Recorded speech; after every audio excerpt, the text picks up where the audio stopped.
Enochian magic. Once initiated into the 33rd degree, Masons are told they are superior beings, and the human population are referred to as being profane goyim, which means cattle. If Tony Blair is indeed a 33rd degree Freemason, then he is following in the footsteps of previous Prime Ministers, who have all been members of either Freemasonry, the Knights Templar, or the Round Table, which was started by Sir Cecil Rhodes following his economic conquest of Zimbabwe during the 19th century. Winston Churchill was also a 33rd degree Freemason, initiated into the Studholme Lodge at the headquarters of the 33rd degree in May 1901.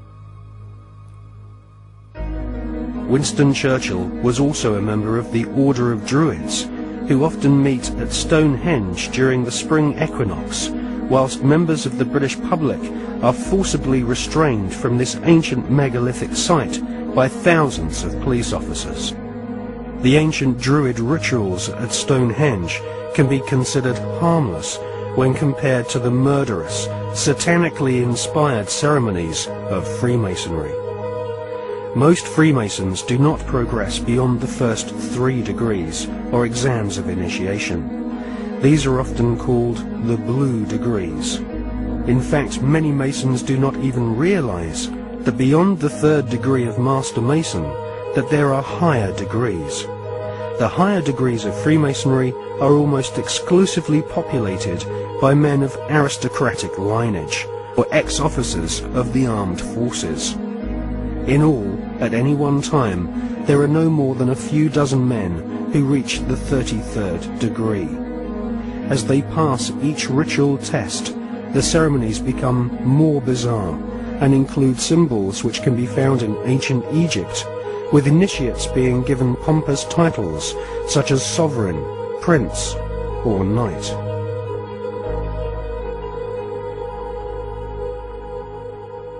When we see Tony Blair meeting with George Bush Jr., we are actually seeing 2 knights of secret orders. Blair is rumoured to be a sovereign knight of Malta, whilst Bush is confirmed as being a knight of Eulogia, his title bestowed upon him whilst laying in a coffin at the Skull and Bones Secret Society headquarters at Yale University. Blair and Bush claim to have democracy and freedom as their #1 priorities, but both have sworn blood-curdling oaths of allegiance to ancient Babylonian, Egyptian, and Jewish demon gods. Both have sworn on pain of death not to reveal the secrets of their Masonic orders.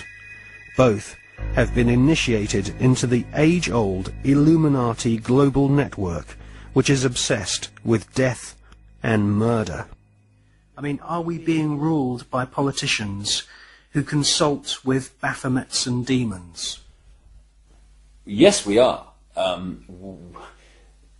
The way the world is structured is like a compartmentalized pyramid, and it's pyramids within pyramids, like Russian dolls, one doll inside a bigger doll inside a bigger doll. So you'll have a compartmentalized pyramid that is the British government, for instance, where the people at the bottom don't know what the top is really going towards, what the agenda really is. Just as in in a bank, you've got a bank, and the people at the bottom of the bank who take the checks over the counter, they don't know what's going on above them, and they don't know what's going on above them. And eventually, in all these pyramids, you have a tiny little number of people at the top that are actually the only people that know how the whole game fits together. Everyone else is just playing their part in ignorance. And so what the Illuminati do is they make sure that only their people, or those that are not a problem to them, will reach those levels of power in which decisions have to be made to push this agenda forward. When people say sometimes, well, you see these people everywhere, you see these one and these one other. No, hold on a second. No, they're at these high positions of power. Therefore, because of this process of filtering them out, if you're not one of us, mate, you ain't going to get sponsored by the right people to get these positions of power. And if you slip through the net, there's going to be a scandal, or there's going to be something we're going to bring up that's going to bring you down because you're not one of our guys. And so therefore the ratio of people who are into these dark satanic rituals, etc., to positions of real power in the world are very, very high compared with the general population, where it's nothing like as high, of course. And so the question answers itself, in my experience, when people say, do you think the Prime Minister of Britain's involved? And my reply is he the Prime Minister of Britain? Yeah, well, he's involved, particularly Britain, because the reason, you see, that you cannot put a cigarette paper between the British Prime Minister ever and the President of the United States, whether Democrat or Republican, is because both are answering to exactly the same masters. And Blair and Bush, who are gophers, I mean, the real power you don't see. They're just, if they're on public display, they're still at gopher level. They are far more terrified of those in the shadows dictating to them than they are of public reaction to them. Because the most that public reaction can do is kick them out. It's not the most that the people in the shadows can do. And I was talking years, indeed, before Blair came to power, that Blair was a chosen one and that he would be brought through. And one of his tasks would be to take Britain into the euro, among many other things. And this is why Bush and Blair speak from the same song sheet, because the same people are handing out the song sheets. So yes, absolutely is involved, and so are the British royal family in horrendous rituals that go on at places like Balmoral. And if what really goes on comes out, and it will, people like Bush and Blair and the British royal family will have to reincarnate many times to complete the sentence.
I was an FBI agent for 27.5 years.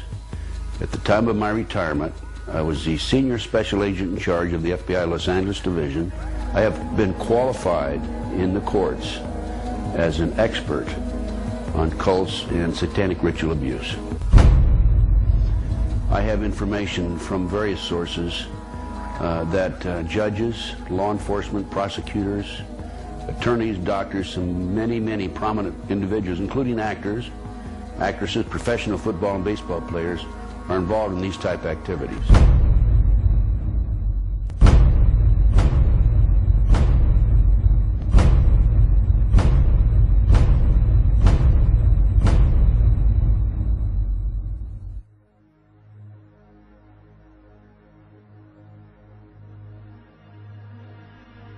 If you go back 225 or 30 years ago, you have what we call the Illuminati that was established in 1776. And the goals of the Illuminati, this is all very well documented, are to take over the world. One of the best ways of taking over the world is to control people's minds and to take over a country through the control of the minds.